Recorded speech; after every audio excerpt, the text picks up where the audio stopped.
This is Marco. I'm recording this on my phone because I don't know what else to do with what I just saw. And I need to say it out loud so I can hear whether it sounds as insane as it felt. It's 2:47 a.m. I'm sitting on the stairs outside my apartment building in Chicago. 4th floor walk-up in Logan Square. I've lived here 3 years. I know every crack in this hallway, every busted tile, every water stain on the ceiling shaped like a dog's head. I know this building. 20 minutes ago, I opened my apartment door to take the trash out. The hallway was wrong. Not dark, not damaged, wrong. The carpet was a deep burgundy I've never seen. The walls were papered actual wallpaper, a pattern of pale gold vines, and the light was different. Not the fluorescent buzz from the fixtures I've walked past 1,000 times. Something warmer, amber. And the hallway went on longer than it should. Way longer. My floor has 6 units. I could see at least 15 doors stretching into a gentle curve that shouldn't exist in a rectangular building. I stood there for maybe 4 seconds. I could feel air moving from inside that hallway. It smelled like old linen and something faintly chemical, like developing fluid. And it was silent. Not quiet, silent. The kind of silence that feels pressurized. I stepped back into my apartment and closed the door. Waited maybe 10 seconds, opened it again. Normal hallway, fluorescent flicker, 6 doors, water-stained dog. So I told myself it was a hypnagogic episode. I'd been up since 5 a.m., worked a double at the restaurant, barely eaten. The brain does things when it's tired. I know that.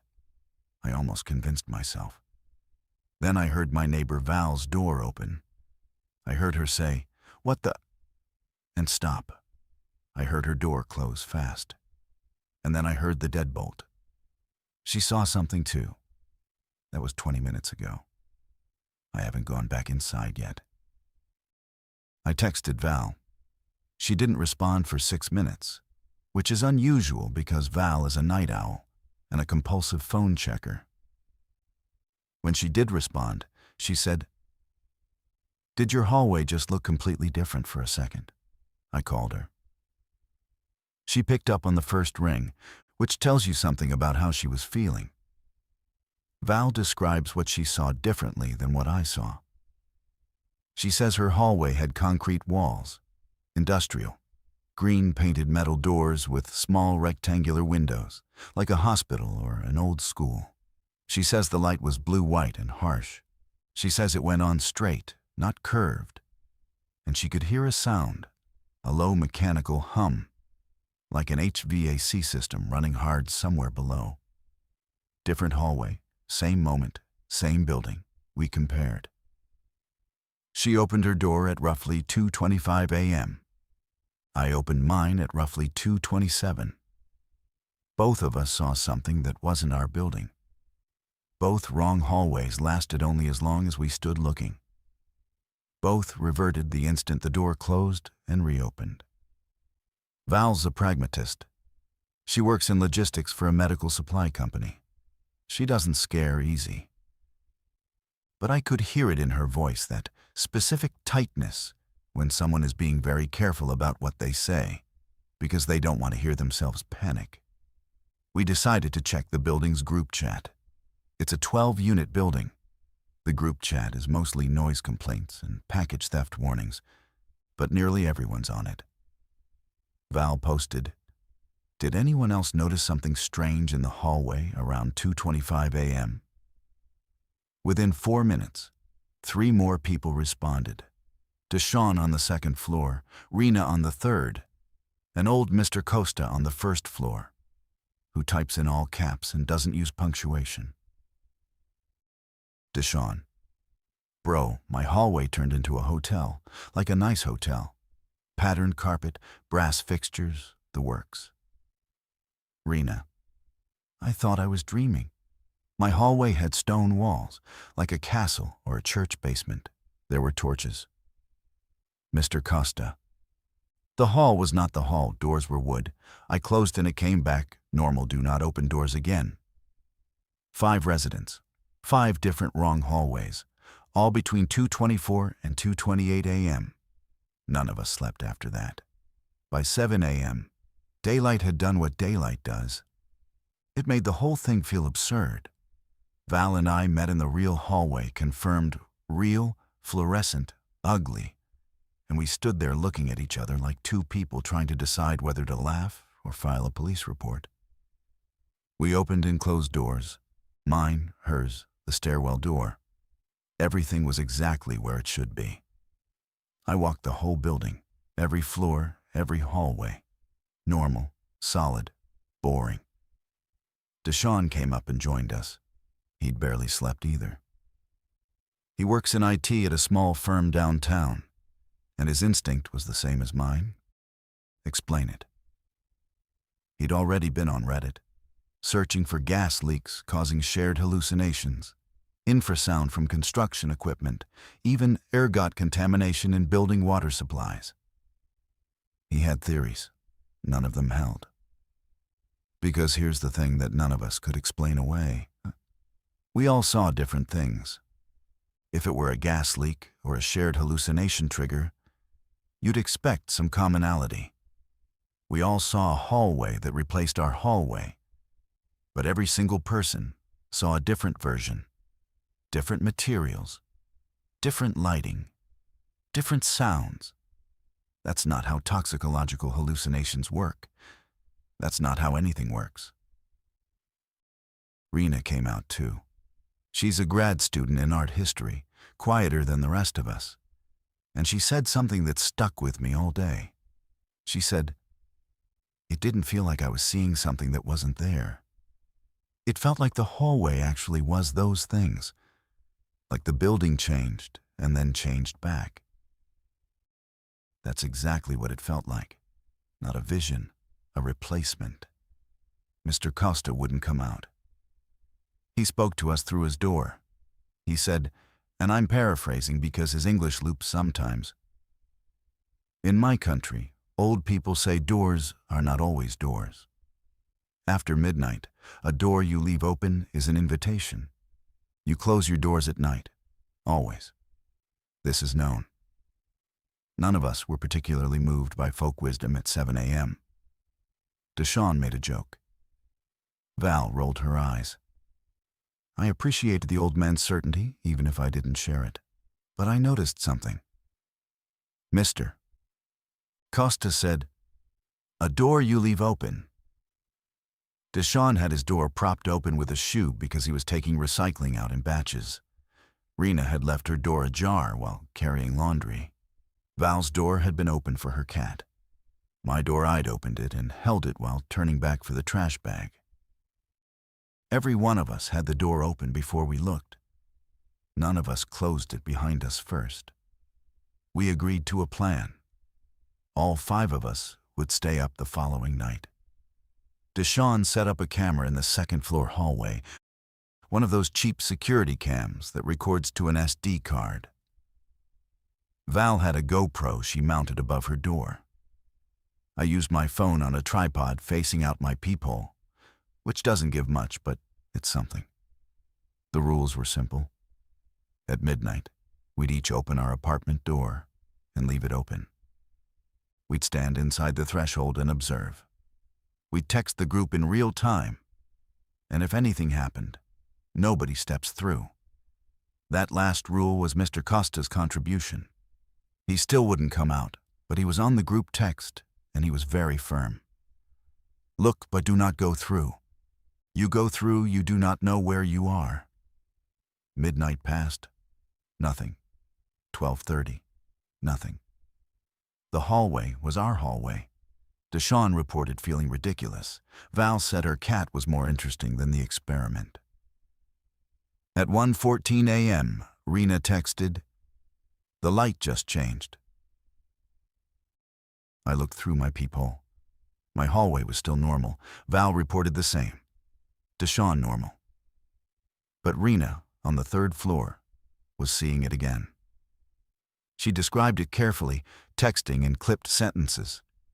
Stone walls, narrower than her usual hallway. The torches were back, but this time there were more of them, and they were lit. She said the air coming through her open door was cold and smelled like wet mineral, like a cave. She sent a photo. I still have it on my phone. It shows a hallway that could not exist inside our building. Rough-hewn stone, arched ceiling, iron sconces with actual flames. The floor was uneven flagstone, and the doors heavy wood, banded with iron, each one slightly different in size. The photo is not blurry. It's not distorted. It looks like a photograph of a real place. At 1:16 a.m., Rena texted, "One of the doors down the hall just opened." At 1:16 a.m., Deshawn texted from the second floor, "Guys, my hallway just changed. It's the hotel again, but it's bigger. There's a lobby at the end." At 1:17 a.m., I looked through my peephole and saw the gold vine wallpaper. It was happening to all of us. Not simultaneously, but in a slow cascade, like a wave rolling up through the building. At 1:18 a.m., Mr. Costa texted in all caps, "Close your doors now. Close them now." Rena texted, "There's someone in the stone hallway, standing in the doorway that opened. I can't see their face." I wanted to open my door. I wanted to see the wallpaper hallway with my own eyes, not through a peephole. My hand was on the knob. I didn't open it. I don't know why. Something in Costa's urgency, something in the word, someone. We all closed our doors. By 1:20 a.m., every hallway was normal again. Deshawn pulled the SD card the next morning. We gathered in his apartment, all of us except Costa, who listened through his door while Deshawn played it on his laptop. The camera had been pointed down the second-floor hallway from a shelf near Deshawn's door. Timestamp running in the corner. For an hour and 14 minutes, it showed an empty hallway. Fluorescent light. Gray carpet. Nothing. At 1:15:38, the image doesn't cut. It doesn't glitch. It transitions. The hallway on camera, recorded, not perceived through tired human eyes, smoothly becomes something else. Like a cross-dissolve in a film, except the camera didn't move. The fluorescent ceiling becomes a vaulted one with crown molding. The carpet becomes deep patterned wool. The walls gain wainscoting and sconces. The doors become dark polished wood with brass numbers. It takes about 4 seconds. And then the hotel hallway is just there. Stable, real, recorded. It lasts 1 minute and 41 seconds. During that time, nothing moves. No one appears. The hotel hallway simply exists where the apartment hallway should be. Then it transitions back. Same smooth dissolve. 4 seconds. And the normal hallway is normal again. We watched it 7 times. Val said, "That's not a hallucination." Deshawn said, "That's not a glitch." Rena didn't say anything.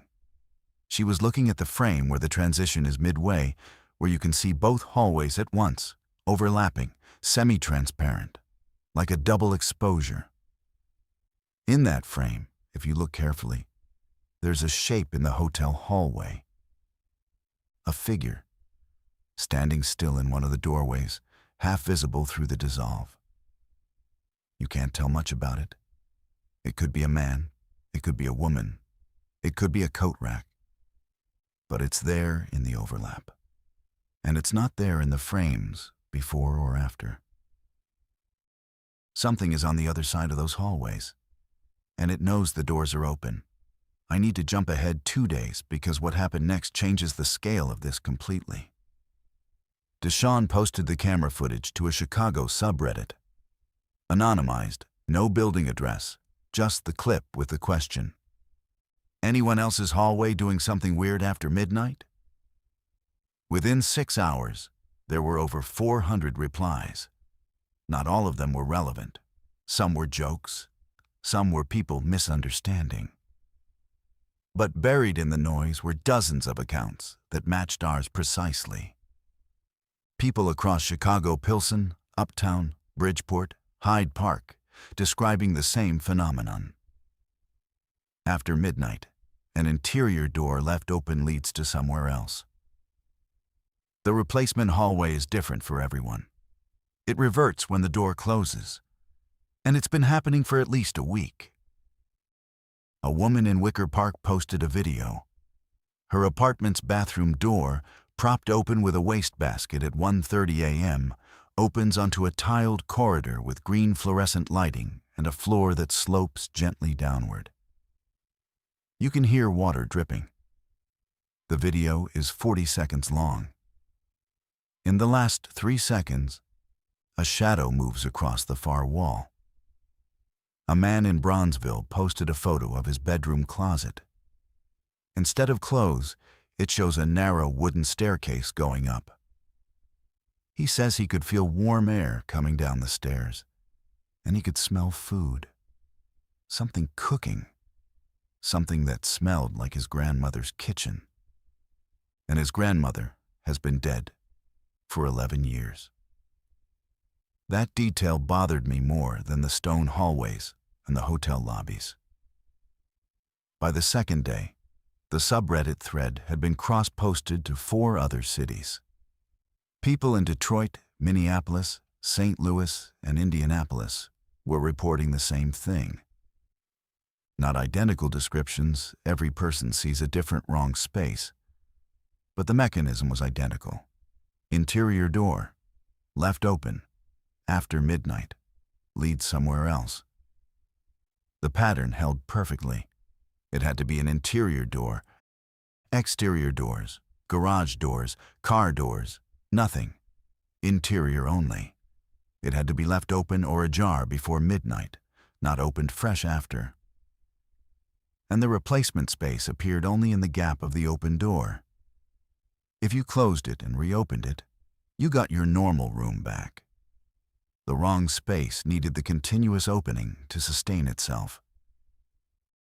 Rena found a thread on a paranormal forum that predated Deshawn's post by 4 days. Someone in Milwaukee had been tracking it. They'd identified the rule about open doors before anyone else. Their post was clinical, detached, almost academic. It read, "The topology of interior spaces becomes non-local after approximately 0000 local time. Open thresholds connect to stable but foreign architectures. Each instance is unique to the observer. Recommend against crossing the threshold. Recommend against sustained observation. Recommend against engaging with any figure observed within the foreign architecture. Recommend against engaging." Because by then, people were already engaging. It started, as far as I can trace it, with a college kid in Champaign-Urbana. His name was Tyler, something I never caught the last name. He posted a live stream on Twitch. 3 a.m. dorm room, door propped open with a textbook. His hallway had been replaced by what looked like a long, wood-paneled corridor with framed paintings on the walls. Old portraits. He was joking, hyping up his chat, doing the whole influencer bravado thing. He walked through the doorway. The stream didn't cut out. The audio didn't drop. He walked into the wood-paneled corridor, and the camera, his phone in his hand, showed it from the inside. The floor was hardwood, slightly warped. The paintings were portraits of people in formal dress, and they looked old, maybe 19th century. The corridor was maybe 60 feet long and ended at a set of double doors. Tyler walked toward the double doors. His chat was going wild. He was laughing, calling it the craziest thing he'd ever done.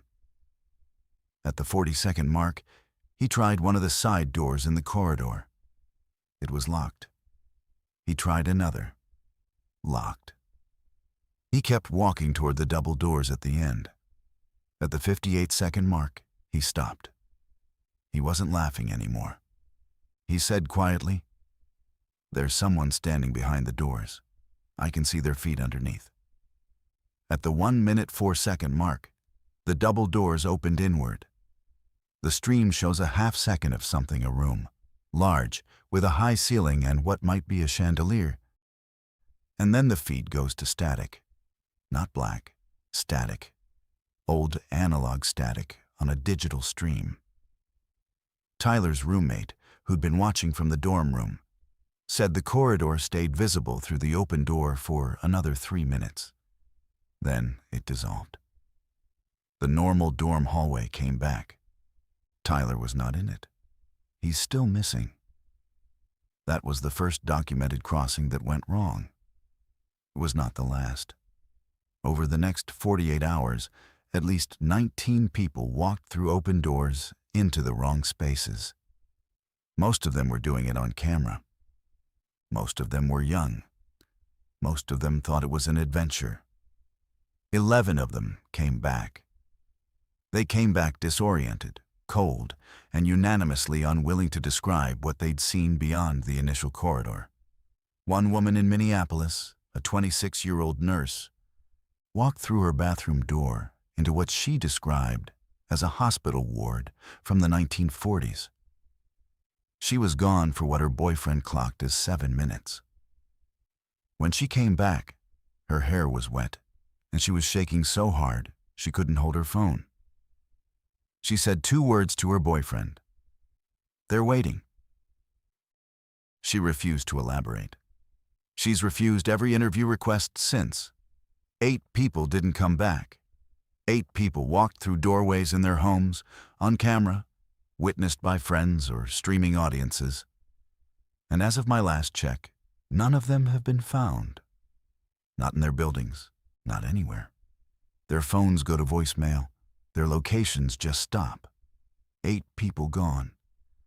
And I'm watching the number from my apartment in Logan Square, where every night the hallway behind my door becomes something I've never built and never asked for. By day 5, a consensus had formed across every platform discussing this. The rules were not suggestions. They were survival protocol. 1. Never leave an interior door open after midnight. Close every door in your home before 12. Bedroom, bathroom, closet, pantry, all of them. If it has hinges and it's inside a structure, shut it. 2. If you see the wrong space, do not cross the threshold. Look if you must. Do not step through. 3. Do not interact with any figure visible in the wrong space. Do not speak to them. Do not respond if they speak to you. 4. If a wrong space appears, close the door. Wait 10 seconds. Reopen. Confirm normal architecture has returned. 5. Do not sleep with doors open. That 5th rule came from an incident in Columbus, Ohio. A family of 4 parents and 2 kids slept with their bedroom doors open, as many families do. The parents woke at 3 a.m. to find their hallway replaced by a long, softly lit passage with pale blue walls and doors that didn't match their house. Their children's bedroom doors were gone. In their place were 2 new doors, same pale blue, slightly ajar. The parents could hear their children's voices behind the doors, but the voices were coming from further away than the rooms should have allowed. Like the sound was traveling from a great distance.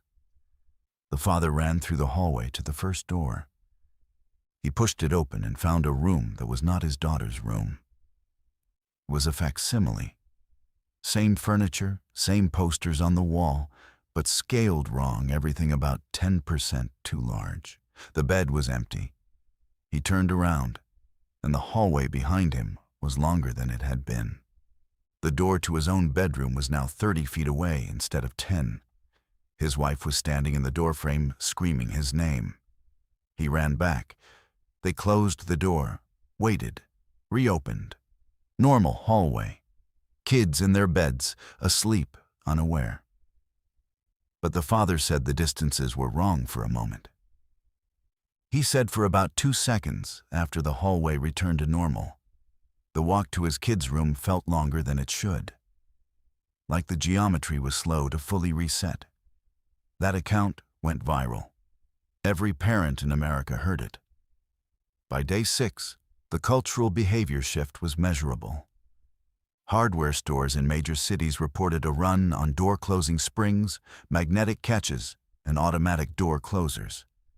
People were mechanizing the ceiling of their own homes. If you drove through any residential neighborhood at night, you could see it, every window dark, every house sealed.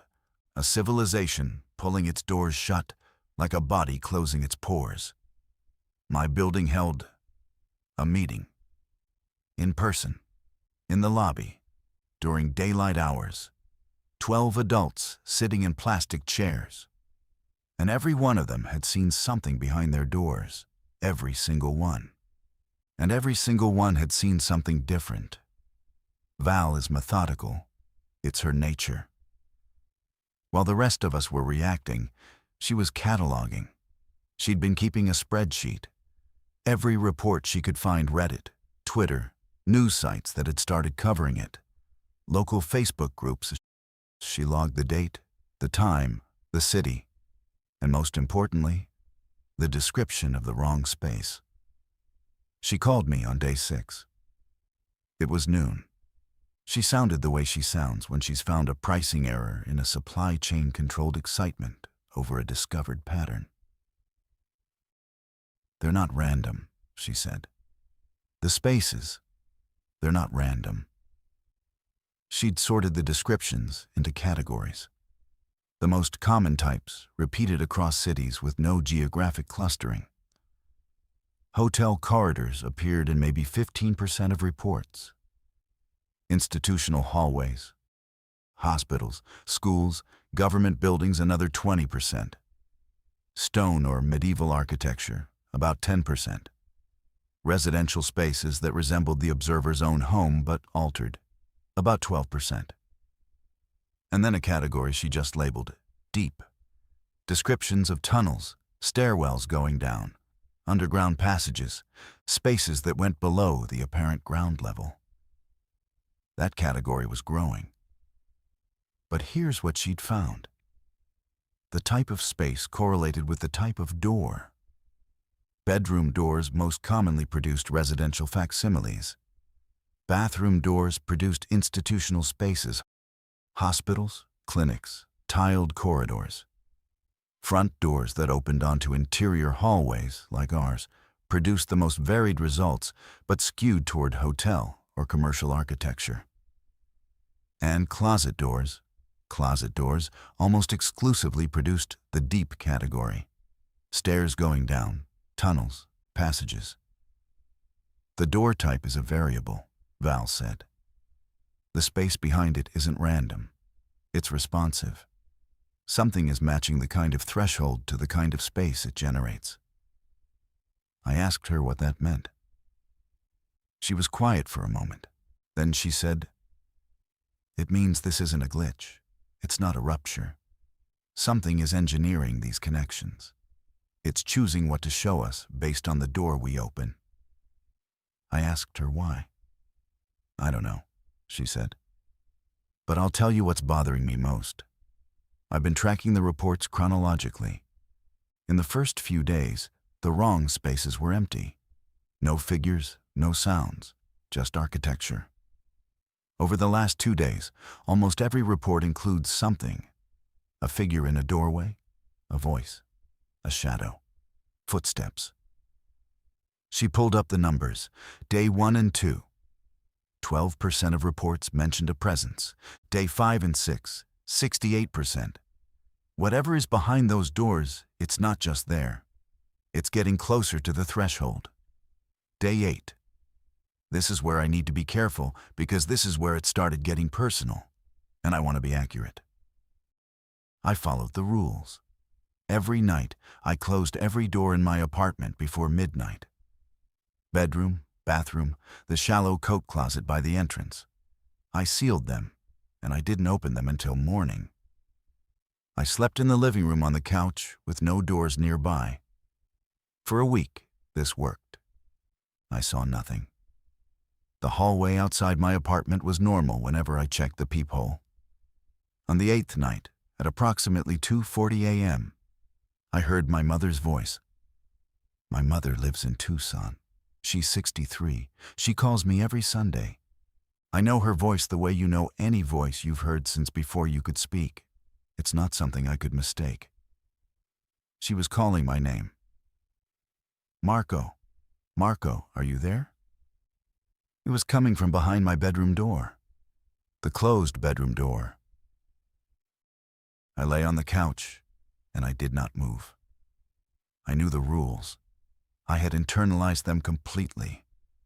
And still, and I need to be honest about this, the pull was physical.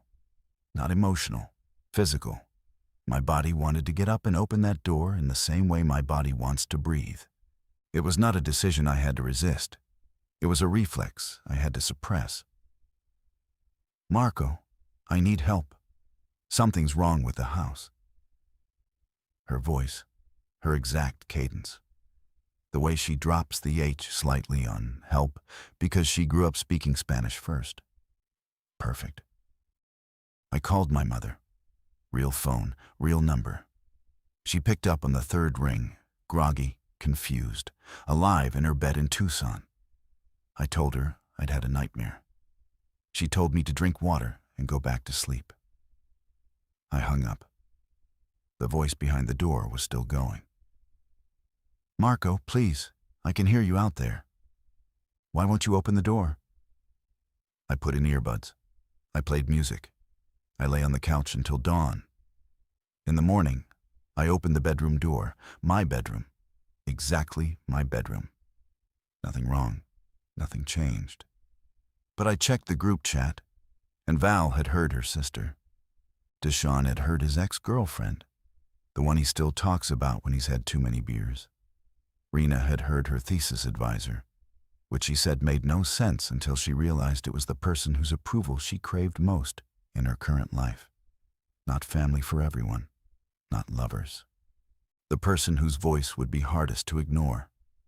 The person you would open a door for at 3 a.m. without thinking. Mr. Costa didn't report hearing anything.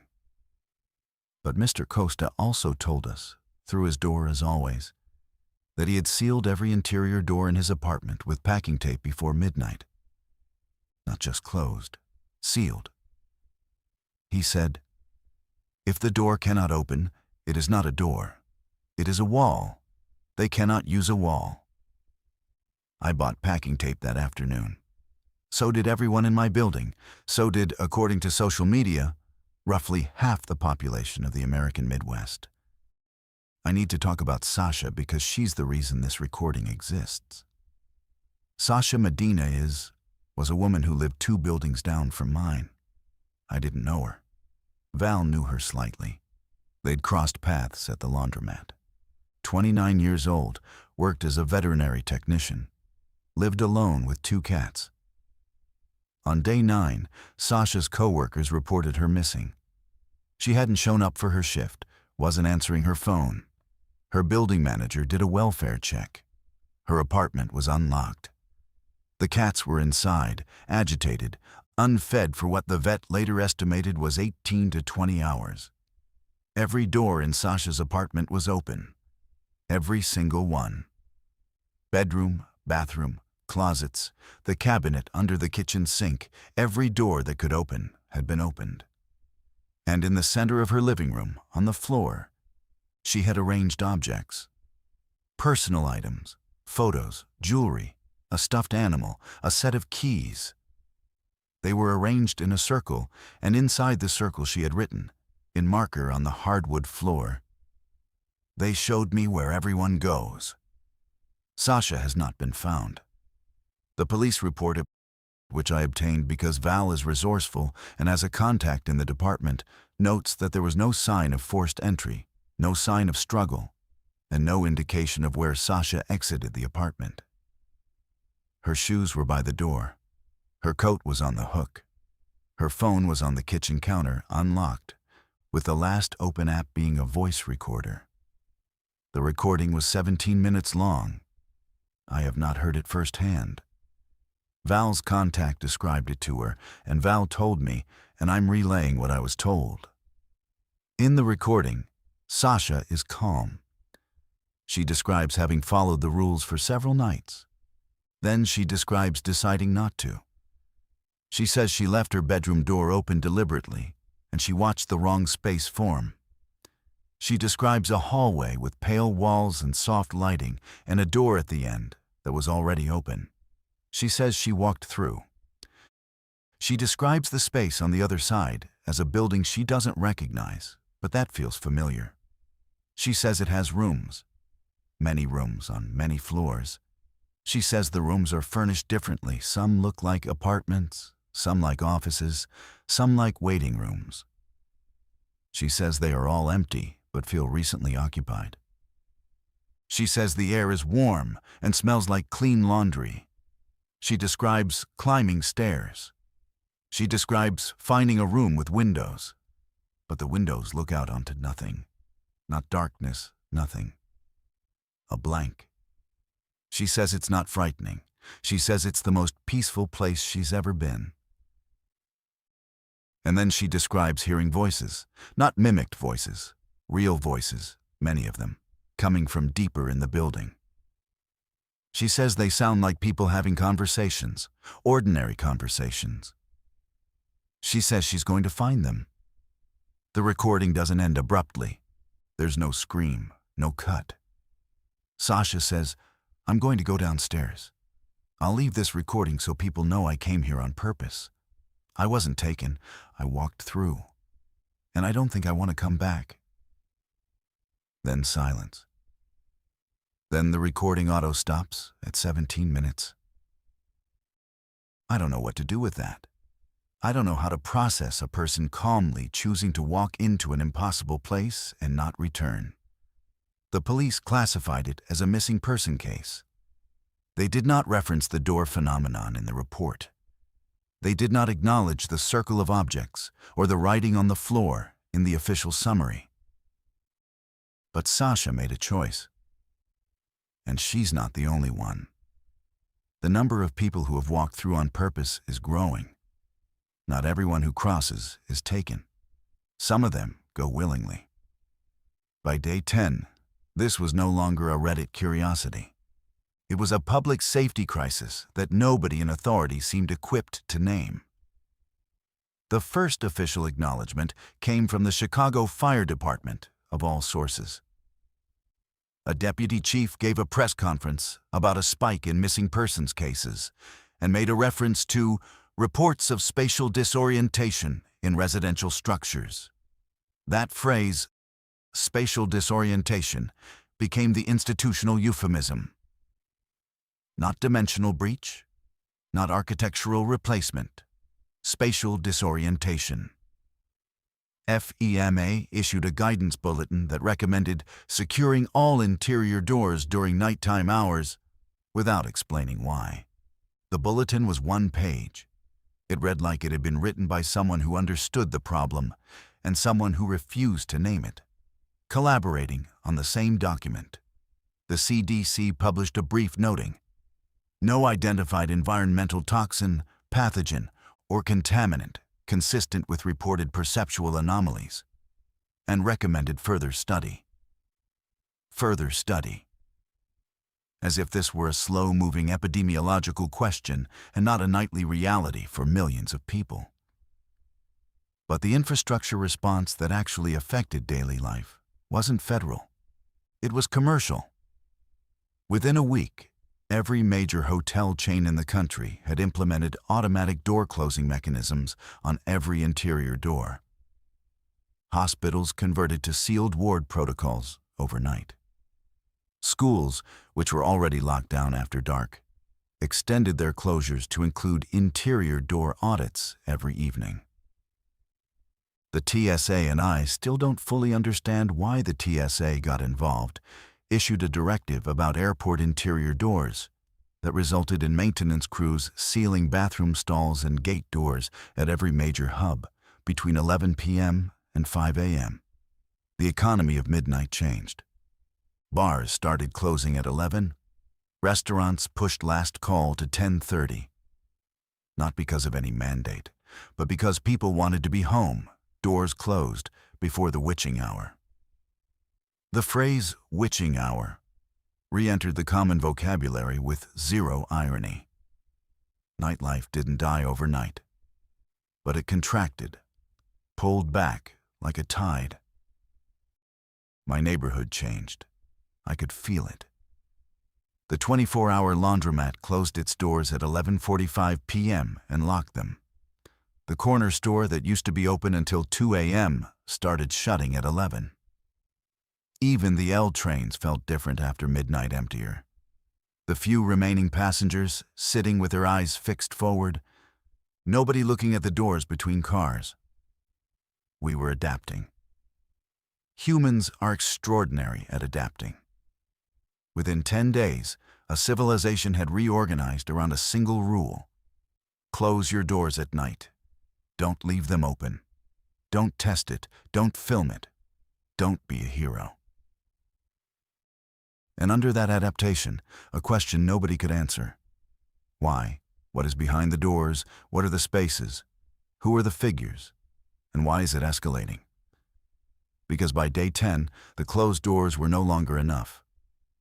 Day 11, the reports changed. Up until now, the rule was clear.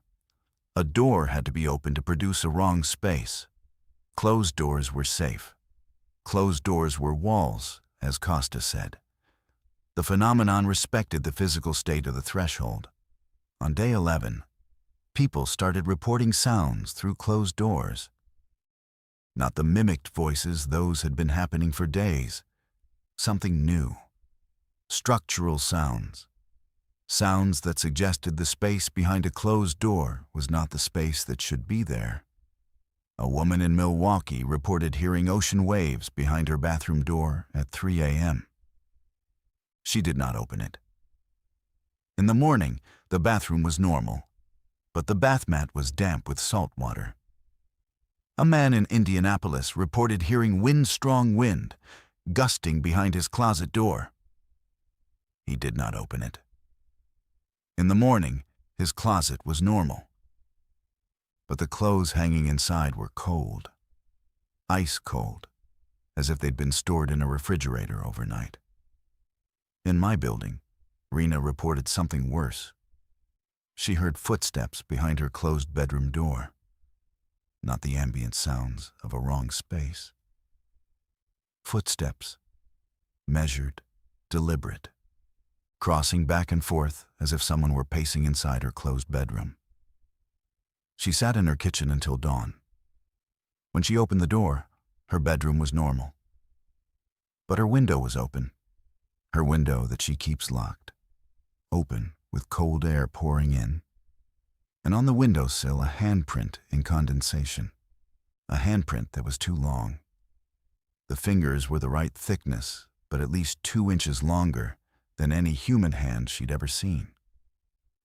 Rena moved into Val's apartment that day. She hasn't gone back to her unit. The wrong spaces were bleeding through. Whatever barrier the closed door provided was degrading. The phenomenon was learning, or growing, or simply no longer constrained by the rules we'd identified. Val updated her spreadsheet. The trend was unmistakable. Day 1 through 7, wrong spaces appeared only through open doors. Day 8 through 10, sounds and mimicked voices through closed doors. Day 11, physical evidence of wrong space conditions bleeding into closed rooms. She projected the trend forward and didn't like what she saw. If this continues, she said, closed doors won't matter in about 4 more days. The wrong spaces will just be there, open or closed. They'll replace our rooms while we're inside them. I asked her what we do then. She looked at me with an expression I've come to recognize the look of a logistics professional staring at a supply chain failure so total that there is no workaround. I don't know, she said. I don't think there's a protocol for this. Day 13. I need to tell you about what was found in the deep spaces, because it changes what this is. Remember Val's categories. Closet doors led to the deep spaces, tunnels, stairwells going down, subterranean passages. Of all the categories, the deep spaces were the least explored because they were the most frightening. They didn't offer the false comfort of a hotel hallway or a familiar room. They went down. They went under. They felt like invitations into the earth. A team of engineering students at Purdue, 5 of them, well-equipped, communicating via radio, decided to enter a deep space through a closet door in their shared house. They propped the door with a hydraulic jack so it couldn't close. They wore headlamps and carried rope. They were stupid and brave and methodical. And what they reported has been corroborated by other teams who made similar attempts. The stairwell went down approximately 4 flights. The architecture was concrete, utilitarian, not decorated or atmospheric. It resembled the sub-basement of a large commercial building, the kind of infrastructure you see in parking garages or utility tunnels. At the bottom, the stairs opened into a corridor that ran straight for approximately 200 meters. The corridor had doors on both sides. The team opened one. Inside was a room that exactly replicated the apartment of one of the team members, not the shared house, but his family home in Fort Wayne. Every detail correct. Family photos on the walls, his mother's couch, the smell of his father's aftershave. The room had no windows and no other exits. It was a perfect box containing a perfect copy. They opened another door. Another team member's home. Different home. Same principle. Perfect replication. They opened a third door and found a space none of them recognized. A large open room with a high ceiling, filled with tables and chairs arranged as if for a banquet or a conference. The tables were set with plates and glasses. The chairs were pulled back as if people had just stood up and left. The food on the plates was warm. At the far end of the banquet room, there was a stage. On the stage was a podium. Behind the podium was a screen. And on the screen was a single word, repeated in what the students described as every language they could recognize, and many they couldn't. The word was welcome. They left. They ascended the stairs. They returned through the closet door into their house. The door was still propped by the hydraulic jack. Total elapsed time, 22 minutes. But their phones showed that 51 minutes had passed. Time moves differently in the deep spaces. 29 minutes unaccounted for. The team reviewed their helmet cameras and found the footage consistent with their memory. 22 minutes of exploration. But somewhere, nearly half an hour had simply happened without them. The Purdue team published their findings. The welcome screen was the detail that spread everywhere, because it reframed the entire phenomenon. This wasn't an invasion. It wasn't a haunting. It wasn't a rupture. It was a prepared space, set and waiting, furnished and maintained. Warm food on the plates. Something built this, and it has been waiting for us to come through. Day 14, 2 weeks in, our building met again. This time, the mood was different. The plastic chairs were the same. The lobby was the same. But the people in the chairs were not the same people who'd sat there 8 days earlier. They were thinner, darker under the eyes. Rena was staying with Val and hadn't returned to her own apartment. Deshawn had stopped going to work because the L train after dark felt impossible. Mr. Costa, for the first time, came out. He sat in the corner, and he was smaller than I'd imagined. A thin man in his 70s, with enormous hands and a face that looked like it had been worried for decades. We went around the room. Everyone reported the sounds through closed doors, Everyone reported the voices. 3 people reported physical bleed-through temperature changes, moisture, unfamiliar smells seeping through door frames. 1 couple on the first floor reported finding a key on their kitchen floor that didn't match any lock in their apartment. It was brass, old-fashioned, ornate. They didn't know where it came from. Then we talked about what to do. Some people wanted to leave Chicago, move somewhere rural, fewer structures, fewer doors. But the reports from rural areas were identical farmhouses, cabins, single-room apartments. It didn't matter. If a structure had an interior door, the phenomenon reached it. Some people wanted to remove their interior doors entirely. Take them off the hinges. If there's no door, there's no threshold. Costa shook his head at this slowly and said, "A door frame without a door is still a threshold. The shape is what matters. The opening." A younger couple suggested filling the door frames with drywall. Seal them, convert the apartment into a single open room. Costa considered this and said it might work, but wondered what happens when the phenomenon doesn't need door frames anymore. That was the moment the room went quiet. Because everyone had been operating on the assumption that doors were the mechanism, that the phenomenon was limited to a specific type of architectural feature.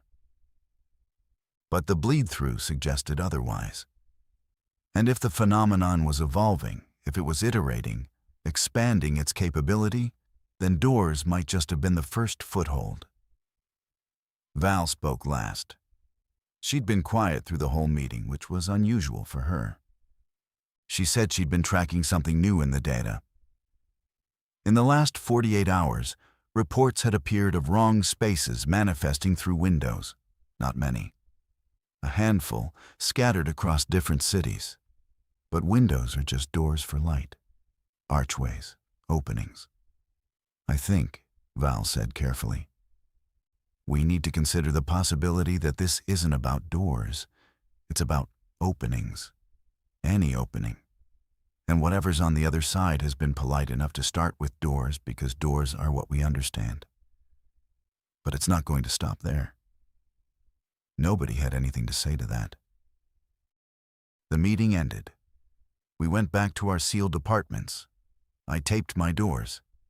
I'm going to describe this as clearly as I can, because I need you to understand what it's like now.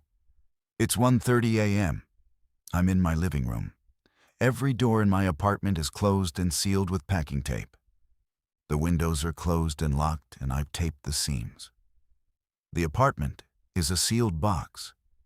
I'm sitting on the couch with every light on. Through the bedroom door closed, taped, I can hear a party. Music, voices, laughter. It sounds like a good party.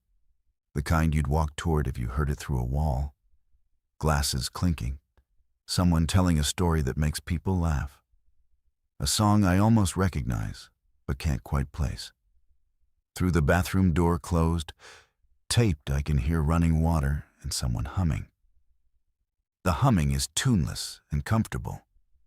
It sounds like the way you hum when you're relaxed and alone. Through the coat closet closed, taped, I hear nothing. But the tape on the bottom edge of the door is bowing inward, as if there is a pressure differential, as if the air on the other side of that closet door is denser than the air in my apartment. My phone buzzes. Group chat. Val, does anyone else hear music? Deshaun, I hear a basketball game, like a crowd. Rena, I hear my mother singing. Costa, I hear nothing because I put concrete in the frames do the same. God bless Costa. The sounds are not threatening. That's what makes this so hard. They're warm. They're inviting. The party behind my bedroom door sounds like the best night of someone's life. The humming in the bathroom sounds like the most content person on earth. These are not horror movie sounds. They're comfort sounds. They're the sounds of the life you wish you were living at 1:30 a.m. instead of sitting on a couch in a taped apartment with every light on. And that's the trap. I know it's the trap. The mimicked voices were the first version. This is the refined version. Not your mother's voice saying, "Help me." The ambient sound of belonging, of warmth, of somewhere better than here. I press my ear to the bedroom door. The party clarifies. I can make out individual voices. Someone says my name, not urgently, casually. "Marco, come on, we're doing shots." Friendly, like I'm expected, like I'm late and they're giving me a hard time about it. I step back. I sit on the couch. I put my earbuds in. I play a podcast, something dry and factual, a history of the Roman postal system. I turn the volume up until the party is inaudible. Outside my window, the city is dark. Nearly every window I can see is either blacked out or blazing with light. No in between. Everyone is either hiding or keeping watch. It is day 15, and every door in America is a mouth that whispers, "Come in." Day 16. Costa invited me into his apartment for the first time. It was barely recognizable as a living space. He had filled every door frame with quick-set concrete. The bathroom was accessible only through a curtain hung over an archway he'd reshaped with lumber. No frame, no right angles, just a rough opening with fabric over it. He said the wrong spaces needed geometry. Clean rectangles. "A rectangle is a door even without a door," he said. "Break the rectangle and it cannot form." His apartment looked like a construction zone. Concrete dust on everything, the walls scarred where the frames had been. But it was quiet. No sounds. No bleed-through. Whatever crude theory Costa was operating on, it was working. He made me coffee. He sat across from me at a small table, and he told me what he knew. Costa grew up in a village in northern Greece. He said this happened before. Not at this scale, not everywhere at once. But in his village, in the 1970s, there was a period of several weeks during which the doors in the oldest houses would open onto other places. He was a teenager. He remembered the elders responding immediately. Every door sealed, every frame altered. They broke the right angles. They hung iron in the thresholds. And within days, the phenomenon subsided. He said the elders called it a thinning. They said it happened every few generations. The spaces between places became permeable, and things on the other side, he did not say what things, and I don't think the elders specified, would use doors as anchor points. "The door is not the cause," Costa said. "The door is the tool. Something is using the shape of a door to create a connection. If you take away the shape, you take away the tool." I asked him why it was happening everywhere now, and not just in old Greek villages. He looked at me as if the answer were obvious. "Because in my village, there were 40 doors. In Chicago, there are millions. More doors, more connections. More connections, more of whatever is on the other side finds its way to the threshold." He paused. Then he said something I keep coming back to. "In my village, the old women said the things on the other side are not evil. They are not trying to hurt us. They are trying to get us to come in because they are lonely. They built a world and no one has ever come to live in it. Every door we open is a window for them. They see us and they want us to come. Lonely. The warm hallways, the party sounds, the replicated family homes, the banquet with the welcome sign, the voice of your mother, your lover, the person you most want to hear. Not predatory, lonely. I don't know if that makes it better or worse. I keep saying I'll describe this clearly, and I keep finding that clarity gets harder as the days go on. But here's what happened on day 17, and I'll do my best. At midnight, I was awake. Taped doors, Altered frames. I'd taken Costa's advice and used scrap lumber to break the right angles on my bedroom and bathroom door frames. Ugly, but effective. No sounds, no bleed-through. I felt almost safe. At 12:44 a.m., Val called me. She was breathing hard. She said, "Marco, come to the hallway." I looked through my peephole. The hallway was normal. Fluorescent, ugly, ours. I opened my front door, the one door I hadn't sealed because it was the building hallway, the shared space, the way out. Val was standing at her door. Deshawn was at the stairs. Rena was behind Val. They were all looking down the hallway toward the far end, past Mr. Costa's apartment. The hallway ended. That's normal. It's a dead end, a wall with a fire extinguisher. But now, where the wall should be, there was a door that had never existed, not a wrong space replacement of an existing door. A new door in a new location, installed in the dead-end wall as if it had always been there. Same style as the other doors in our building, same wood, same knob, same frame. But the building plans don't include a door there. There's nothing behind that wall but the exterior brick and a 4-story drop to the alley. The door was closed. We stood there, 5 adults in a hallway at 1 a.m, staring at a door that shouldn't exist. Nobody moved toward it. Nobody spoke for a long time. Then Deshawn said very quietly, "It's not open. The rules say it has to be open." Val said, "The rules are what we observed. The rules are not laws. The rules are patterns, and the patterns are changing." The door sat there, closed, perfectly ordinary looking. If you didn't know the building, you'd never question it. At 1:12 a.m., the door opened. By itself. Slowly, evenly, the way a door opens when pushed by a steady hand. It swung inward, revealing not the exterior wall and alley that should have been there, but a corridor. Long, well-lit, with a floor of polished wood and walls painted a soft, warm white.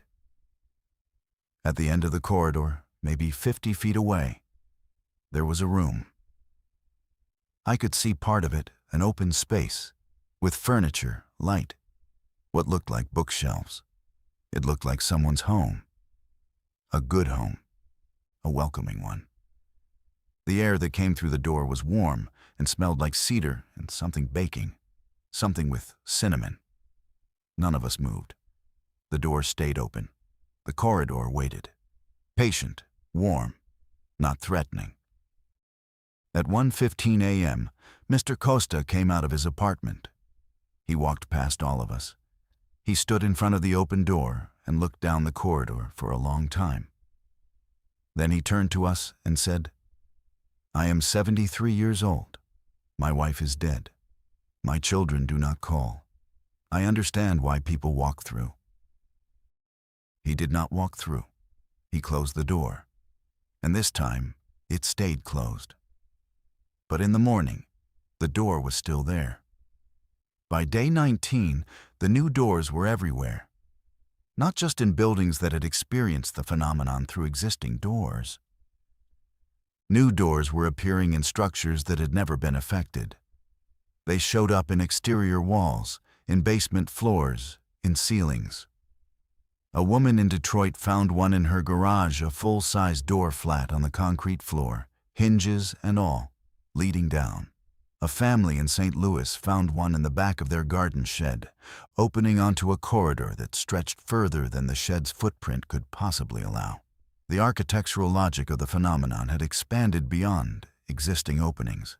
It was generating its own. And the doors were beautiful. That's the part that doesn't get reported enough. They weren't ominous. They weren't bleeding or pulsing or covered in symbols. They were well-crafted, solid, often matching the aesthetic of the building they appeared in. As if they had been designed to belong. As if whatever was placing them understood human architecture and wanted to make the transition as natural as possible. The spaces behind them were consistent with what we'd seen before: warm, lit, furnished, inviting. But more elaborate now. More detailed. A door that appeared in a hospital in Evanston opened onto what staff described as a perfect hospital. Same layout, same equipment, but newer, cleaner, fully staffed with figures who moved and spoke and responded to questions. The figures wore scrubs. They smiled. They said things like, "We've been expecting the transfer patients," and "The rooms upstairs are ready." The nursing staff closed the door and barricaded it, but one patient, an elderly man with late-stage dementia, found the door during the night, walked through, and was found sitting in a wheelchair in the perfect hospital's lobby, being served tea by a figure who looked exactly like his deceased wife. He was retrieved. He fought them. He wanted to stay. That story is the one that broke something in the public conversation, because the question shifted from, what is this, and how do we stop it, to, what if some people don't want to stop it? The Sasha principle. The voluntary crossers. The people who looked at the wrong spaces and saw not a threat, but an answer. Online communities formed around the idea. Threshold acceptance, they called it. The spaces are not hostile, the argument went. No one has been physically harmed. The missing are missing by choice. The spaces offer warmth, familiarity, comfort, connection. The mimicked voices are not weapons, they're invitations, personalized with extraordinary care. Whatever built these spaces understands human longing at a molecular level, and it is offering to fulfill it. The counter-argument was obvious. We don't know what happens inside. The people who go don't come back. The time distortion means we can't trust the experience as described. The figures are not human. The replicated homes are not real. It's a trap dressed as a homecoming. But tell that to the man with dementia drinking tea with the image of his dead wife. Tell him that's a trap. Watch his face and try to mean it. The line between safety and cruelty was getting very thin. 3 weeks in. I'm recording this from Val's apartment because my apartment is no longer fully mine. The new door in our hallway opened again on day 20. The corridor behind it had extended. Where there used to be a single room at the end, there were now branching hallways, multiple rooms, an entire floor plan that expanded each time the door opened.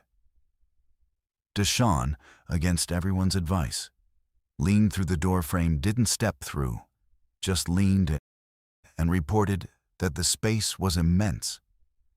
"It's like looking into a building that goes on forever," he said. "And it's all furnished. It's all ready." He also said he saw figures, distant in the branching hallways, walking, carrying things, going about what looked like daily business. They didn't approach, they didn't call out, they just existed, in there, living what appeared to be lives. On day 21, I found a door inside my apartment that I hadn't built, and Costa's concrete hadn't blocked. It was in the wall between my living room and my kitchen, a wall that has never had a door. Small, about 5 feet tall, like a door designed for a shorter person. It was white, unassuming, with a plain round knob. I didn't open it. I stacked furniture against it. I went to Val's. Val's apartment has 2 new doors. She's blocked them both. She sleeps in the bathroom now, the one room where her broken frame technique is still holding. Everyone in the building has at least 1 new door. Costa has 3, despite his concrete, despite his broken frames. He's moved into the lobby. He sleeps in a chair by the mailboxes, in a space with no interior doors, just the open lobby and the glass front entrance. He says he's fine. He says the lobby feels safe because it has no thresholds. But I can see the strain in his face. His enormous hands shake when he pours his coffee. He's 73 years old and sleeping in a chair because his apartment has become a place he doesn't fully control. The city is adapting again, but this time, the adaptation looks like retreat. People are gathering in open spaces, warehouses, gymnasiums, parks, anywhere without interior doors. Tent cities have appeared in Grant Park in vacant lots along the lakefront. Not homeless camps, refugee camps, people fleeing their own homes because the architecture has been compromised. The doors keep coming, and they keep opening. Day 22, late. Val and Rena and I are in Val's kitchen. Deshaun is on the phone from his parents' house in Indiana he left 2 days ago. Costa is in the lobby, listening through Val's speakerphone. We're discussing whether to leave Chicago, not just the building, the city. Whether there's any place where the doors aren't appearing. There isn't. The reports are global now. Tokyo, London, Sao Paulo, Lagos. Everywhere with structures, everywhere with doors. Rural cabins, urban high-rises, houseboats, mobile homes. If there is an interior threshold, the phenomenon has reached it. Rena, who has been quiet for days, says something that stops the conversation. What if we're thinking about this wrong? What if it's not something invading our space? What if our space and their space were always the same space? And the doors are just the boundary becoming visible? Nobody responds for a moment. She continues. Think about it. The wrong spaces aren't alien. They're human architecture. Hotels, hospitals, homes. The food is food we recognize. The books are in our languages. The figures wear our clothes. Whatever is over there wasn't built by something foreign. It was built by something that knows us, or built for us. Val says, built for us by whom? Rena says, I don't know. But the word on the screen was welcome. Not submit, not obey. Welcome. Costa's voice comes through the speaker, tinny and small. Welcome is also what the spider says to the fly. Maybe, Rena says, but the fly doesn't usually find a perfect copy of its family on the other side of the web. I let them talk. I stand at Val's window and look out at the city. The lakefront tent camps glow with lantern light. The skyline is half dark, whole buildings evacuated because the doors became unmanageable. The L train is still running. There are still people moving through the streets because life continues. Because it has to. But the city has a new architecture now, one we didn't build. One that grows every night, room by room, corridor by corridor, adding itself to the geometry of every structure we've ever called home. Day 23. I'm going to describe what happened, and then I'm going to tell you what I decided. At 3 a.m., the small white door in my apartment wall, the one I'd barricaded with furniture, opened. I wasn't there. I was in Val's apartment. But I'd left my phone recording on a tripod aimed at the barricade, because at some point I'd become the kind of person who films his own walls at night. The footage shows the furniture sliding, not violently, gently, slowly, as if pushed by patient hands from the other side. The bookshelf moves 3 feet across the floor. The stacked chairs tip and settle. And the door opens inward. The space behind it is the most elaborate I've ever seen on any footage from any source. It's a living room. It's my living room, not the one in Chicago, but the one from my parents' house in Tucson, the house I grew up in. The couch with the bleach stain from when my sister spilled cleaner. The shelf with my father's boxing trophies. The window looking out onto the backyard with the mesquite tree. And sitting in the armchairs, my mother's armchair, is a figure. I can't see its face. The camera angle is wrong, or the lighting is wrong, or something about the figure resists being captured clearly. But it's sitting in her chair. And on the side table next to the chair is a cup of coffee, steaming, in the blue mug my mother uses every morning. The figure sits there for 11 minutes. It doesn't move. It doesn't gesture. It just sits. Then the door closes, and the furniture slides back. I watched this footage 4 times. I felt what everyone who's seen their own replicated home feels: the gravitational pull of recognition, of belonging, of the specific, irreplaceable details that make a place yours. And I understood Sasha. I understood the dementia patient. I understood everyone who walked through. Because what if it's real? Not a trap, not a lure. What if whatever is on the other side genuinely built a home for every person on Earth and has been waiting, patiently, for us to find the doors? I don't know. I haven't opened the door, but I stopped taping it shut. This is Marco. It is day 25. I'm recording this from the roof of my building in Logan Square, Chicago, because the roof has no interior doors, and the sky is still the sky. Here's where things stand. The doors continue to appear. They open every night. The spaces behind them grow more elaborate, more personal, more inviting. No one who has walked through voluntarily has returned. No one who has been retrieved against their will has been physically harmed. The figures inside do not pursue. The spaces do not collapse. The wrong rooms hold. Approximately 4% of the U.S. population has crossed over as of the latest estimates. Globally, the number is similar. That's millions of people who have walked through a door in their own home and chosen not to come back. The rest of us are adapting. Open-plan structures, rooftops, tents, warehouses with the partition walls torn out. We are rebuilding human life around the absence of doors. And every night, we listen to the sounds of warmth and welcome leaking through every sealed threshold we've tried to hold.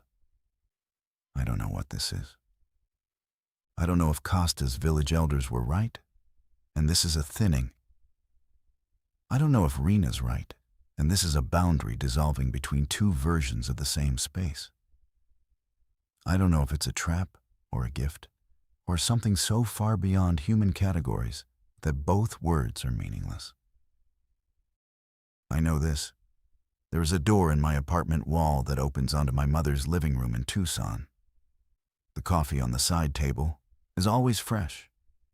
The chair is always waiting. And some nights, I stand in front of that door, and I feel the warmth coming through the frame, and I think about what's on the other side.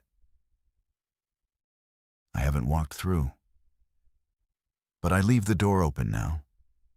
I leave it open, and I sit in my apartment, and I let the warm air in. I know I shouldn't. I know the rules. But the rules were for when we still believed in walls. This is Marco, Logan Square, Chicago. All doors open, still here, still here.